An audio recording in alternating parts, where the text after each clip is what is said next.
Ya intinya si Arthur ini nggak pede lah sama dirinya guys. Nah tapi pelayannya ini nyemangatin Arthur sampai akhirnya dia pun memutuskan untuk pergi menemui Luli. Dia pergi naik pesawat. Nah saat dia sampai di kota tempat Luli tinggal, tanpa disangka ternyata Luli dan Yuki ini menjemputnya di bandara. Kedatangan Arthur ini ternyata mengundang perhatian keluarga Rong. Di rumahnya, pelayan Tuan Rong datang sambil memberitahu kalau seseorang dengan pengaruh yang sangat besar di dunia baru saja sampai dan langsung menemui Luli. Dari informasi yang dimiliki oleh Tuan Rong, Tuan Arthur ini sudah hidup beberapa dekade dan diperkirakan umurnya sekarang adalah 150 tahun. Tapi dia nggak heran akan hal itu karena dia tahu ini pasti Luli yang punya kerjaan. Untuk mencari tahu hubungan Arthur dan Luli, Tuan Rong dan juga rekannya yang bernama Kong berinisiatif pergi ke kediamannya Luli untuk mencari informasi terbaru. Sekarang mereka sudah sampai di kediaman Luli. Mereka disambut oleh Guru Du yang merupakan salah satu asisten di Eternal Club. Tapi sayangnya, kata Guru Du, Luli sekarang sedang tidak ada di rumah. Katanya Luli sedang menemui beberapa teman dekatnya. Tuan Rong dan Tuan Kong pun terkejut. Di momen ini, mereka semakin penasaran siapa orang yang harus sampai didatangi secara pribadi oleh Luli. Bagi mereka, orang-orang itu pasti orang-orang spesial. Melihat ekspresi Tuan Rong dan Kong yang sangat terkejut itu, Guru Du sudah bisa menebak kalau mereka pasti sudah melakukan investigasi terlebih dahulu terhadap Luli. Mereka berdua pun terlihat sangat malu saat ditebak seperti itu oleh Guru Du. Sebagai informasi tambahannya, Guru Du ini ngasih tahu lagi kalau sekarang base Eternal Club yang ada di Amerika Selatan baru saja selesai dibangun. Dan Luli bersama teman-temannya yang dimaksud itu sedang pergi ke sana untuk melihat proyek penelitian yang baru dibuat. Di Amerika Selatan, Luli dan rekan-rekannya sudah sampai di tempat penelitian yang dimaksud. Tempatnya ini ada di dalam sebuah gunung besar yang jalan masuknya sangat rahasia guys. Saat sampai di tengah pusat penelitiannya, Luli dan yang lainnya dibuat terkejut karena tempat penelitian ini sangatlah besar. Bahkan bisa dibilang itu adalah sebuah kota di dalam gunung. Bahkan guys, dari kata Tuan Yue yang merupakan pengembang tempat ini, semua bangunan yang ada di sana berfungsi secara normal seperti restoran, bar, dan bioskop. Itu semua dibangun untuk menunjang kehidupan 65.000 staf yang bekerja. Jadi semua orang yang bekerja di sini adalah semua orang yang dikumpulkan oleh Luli dari masa lampau. Tapi masalahnya, semua orang-orang yang ditemui Luli ini sekarang udah jadi kakek-kakek guys, kayak gini nih. Nah karena Luli nggak mau anggota klubnya itu jadi panti jompo, dia pun ngasih umur gratis ke karyawan-karyawannya itu. Nah sekarang mereka udah muda lagi nih. Sama seperti saat Luli pertama kali bertemu mereka di masa lalu. Tuan Ampere yang merupakan salah satu karyawan departemen inti di sana mengajak Luli untuk bertemu rekan-rekan karyawan departemen inti lainnya. Tanpa disangka, ternyata ruangan departemen inti ini lebih mirip bar. Semua orang di ruangan itu rata-rata udah tua guys. Nah sekali lagi nih, Luli akhirnya bertemu dengan orang-orang tua. Untuk itu, Luli pakai kekuatannya lagi untuk ngasih umur ke mereka semua. Ini karena mereka itu adalah karyawan inti, jadi bisa dibilang kepalanya proyek-proyek di sana. Makanya Luli nggak mau mereka menua terlalu cepat. Kini semua orang di ruangan udah berubah menjadi muda lagi. Di pojok ruangan terlihat ada orang yang menyapa Luli. Itu adalah Nikola Tesla. Layaknya kawan lama yang udah lama nggak ketemu, Nikola dan Arthur pun berpelukan guys. Oke, sekarang Luli ngajak semua karyawan inti itu untuk membicarakan proyek besar Eternal Club. Itu adalah pembuatan dunia mikroskopis. Jadi dunia ini udah pernah dibuat sama Luli sebelumnya, dan kini dia akan membuatnya lagi. Sebelum lanjut untuk membuat dunia mikroskopis itu, Luli meminta semua karyawan di sana untuk menandatangani kontrak agar mereka semua selalu bisa mendapatkan waktu gratis dari Luli. Luli memperingatkan kalau mereka setuju, berarti mereka harus tinggal di tempat itu untuk selamanya. Bagi semua karyawan yang di sana, itu bukanlah syarat yang susah, karena bagi mereka, tinggal di sana adalah kenikmatan yang sangat luar biasa. Mereka semua pun setuju dan menandatangani kontrak itu. Di kediamannya, Tuan Rong terlihat sedang memantau grup chat Eternal Club. Dia melihat ada sekitar 12 anggota baru yang masuk ke grup itu. Orang-orang itu saling menyapa satu sama lain di grup. Tiba-tiba ada notifikasi misi muncul di HP Tuan Rong. Itu adalah misi yang ditujukan untuknya. Jadi dia diminta Luli untuk menyambut orang-orang baru di bandara. Karena tahu kalau orang-orang itu adalah orang-orang hebat, Tuan Rong terlihat sangat bersemangat untuk menyambut mereka. Sekarang, Tuan Rong dan rombongan pengawalnya sudah sampai di bandara untuk menjemput tamu-tamu spesial Luli. Di rumahnya, Luli terlihat sangat excited menyambut semua orang-orang spesial itu. Kini rombongannya sudah sampai guys. Satu persatu orang turun dari mobil itu. Yang pertama ada Tuan Mendeleev. Dia turun paling pertama dan langsung izin masuk ke rumah si Luli ini karena katanya dia mabuk mobil, guys. Yang kedua ada Nikola Tesla. Oleh Luli, Tesla dikenalkan ke ilmuwan yang udah duluan ada di Eternal Club. Waktu tahu kalau itu adalah Tesla yang sesungguhnya, para ilmuwan itu terkejut, guys. Oke, tanpa menunggu lama, Luli langsung memulai pertemuan dengan mereka untuk memperkenalkan dunia mikroskopis pertama yang sudah dibuat Luli pertama kali. Singkat cerita, dunia mikroskopis itu udah masuk ke era industri, dan untuk menggarap dunia mikroskopis kedua, Luli meminta orang-orang di sana memberikan ide mereka tentang apa saja yang bisa ditambahkan di dunia mikroskopis kedua. Mulai dari sini banyak ilmuwan yang memberikan sarannya. Yang pertama ada Tuan Mendeleev yang sudah hampir berhasil membuat matahari buatan.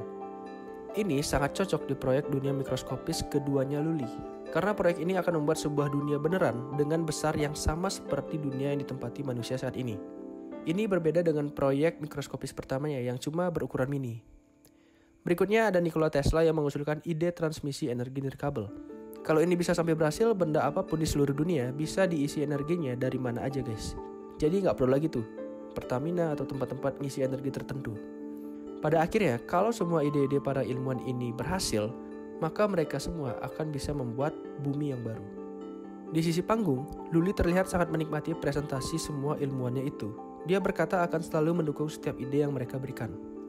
Di suatu hari yang cerah, Nyonya Du datang ke ruangan Luli untuk memberikan hasil panen waktu yang telah dihasilkan oleh dunia mikroskopis pertama. Saat Luli mengecek hasil panennya, Luli terkejut karena waktu yang terkumpul itu hanyalah sekitar 666 tahun. Ini hasil yang lebih sedikit dari sebelumnya. Nyonya Du yang melihat ekspresi Luli juga menjadi ikut panik. Tapi Luli tidak mempermasalahkan itu karena semua karyawannya tidak bisa merasakan apa yang dia rasakan. Untuk mengecek apakah ada yang salah dengan dunia mikroskopisnya, Luli langsung menelpon Pesal untuk mengajaknya pergi ke dunia mikroskopis. Ternyata guys, di dunia mikroskopis milik Luli ada sekumpulan orang yang sadar kalau waktu mereka sedang dipanen oleh sesosok yang mereka sebut sebagai malaikat.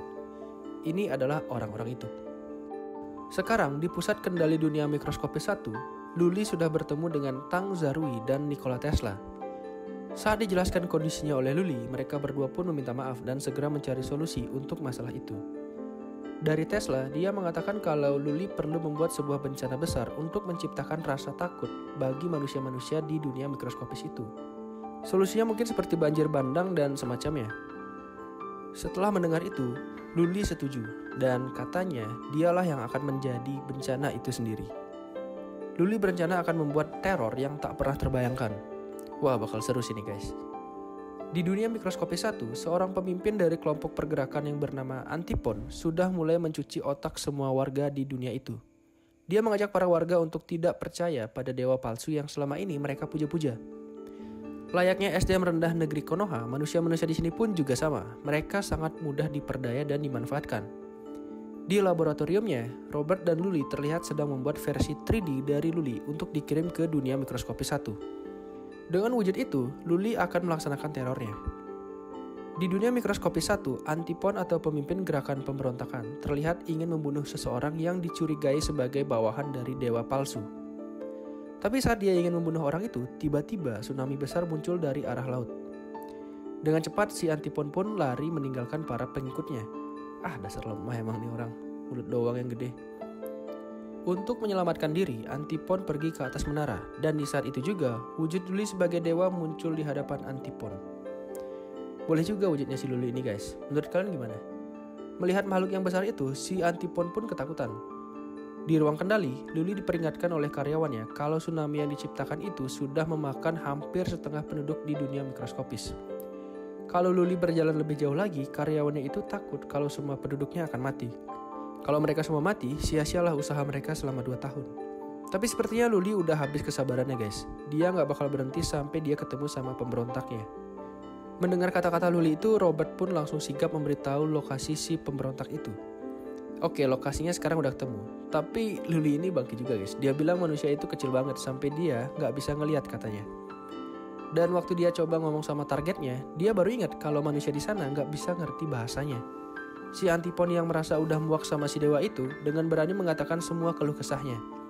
Tapi bagi Luli, dewa adalah dewa. Siapa yang berani melawan akan mendapatkan kemurkaan dari dewa. Gila. Banjir bandang yang diciptakan Luli itu berlangsung selama berbulan-bulan, dan hanya ada sedikit orang yang selamat. Mereka adalah orang yang berhasil melarikan diri ke tempat yang lebih tinggi. Dibanding dengan kehidupan mereka sebelumnya yang damai dan sejahtera, saat ini mereka hanya bisa berjuang untuk bertahan hidup. Dan ya, semua ini terjadi karena ulah satu orang ini. Di tengah hutan, para penduduk yang selamat mulai berpikiran untuk segera menghabisi si Antipon. Karena menurut mereka, dialah penyebab sang dewa murka. Salah satu dari mereka berjalan mendekati Antipon untuk menusuknya dari belakang. Namun, di saat yang bersamaan, Luli datang seakan ingin menyerang. Melihat itu, Antipon yang awalnya sangat bertentangan dengan dewa, kini terlihat tersujud mengakui kesalahannya. Dia juga berkata kalau dia siap untuk memberikan seluruh waktu yang dia punya. Mendengar itu, Luli pun akhirnya memutuskan untuk mengakhiri bencana di dunia mikroskopis satu itu. Dia meminta Pak Hou ini untuk mengaktifkan matahari buatan dan menghilangkan banjir bandangnya. Akibat bencana berbulan-bulan itu, dunia mikroskopis mengalami kerusakan serius. Dari penduduknya yang berjumlah 1.400.000 orang, sekarang hanya tersisa 2.000 orang. Peradaban mereka pun kembali ke zaman suku. Oleh orang-orang di dunia mikroskopis, cerita tentang murkanya dewa itu sudah sangat dipercaya dari generasi ke generasi. Bahkan sampai dibuatin patung, guys. Dan si Antipon sepertinya dia mendapat kutukan dari Dewa Lu karena hanya dirinya seseorang yang gak mati-mati dari sejak saat itu sampai beberapa generasi ke depan. Di sebuah rapat besar, Tesla terlihat sedang memaparkan penemuannya tentang sebuah wilayah di bumi yang diyakini memiliki rongga. Kalau berhasil menembus daratan itu, Tesla percaya kalau mereka akan menemukan dunia bawah tanah. Namun, Gurudu yang orangnya sangat ilmiah nggak mau nangkep mentah-mentah idenya Tesla itu, guys. Karena emang nggak ada satupun penelitian yang mampu membuktikan kalau bumi itu berongga dan memiliki dunia di dalamnya.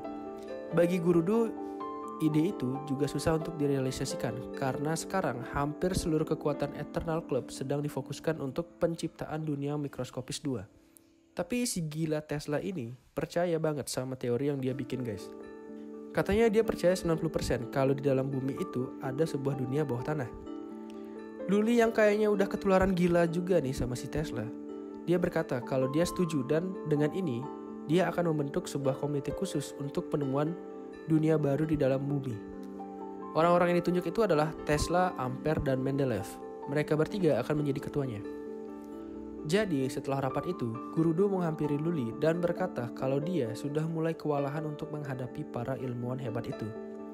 Bukan capek sih, jadi si doi ini ngerasa insecure, guys, karena pengetahuan yang dia punya itu jauh di bawah para ilmuwan itu. Jadi dia minta cuti sejenak dari kerjaannya untuk belajar lebih banyak hal lagi. Dan tentu saja, Luli gak ngasih Gurudu ini untuk cuti di tengah situasi genting seperti ini. Dia pun mengajak Gurudu ke sebuah perpustakaan pribadi miliknya. Di sini, Luli nyuruh Gurudu untuk belajar secara mandiri.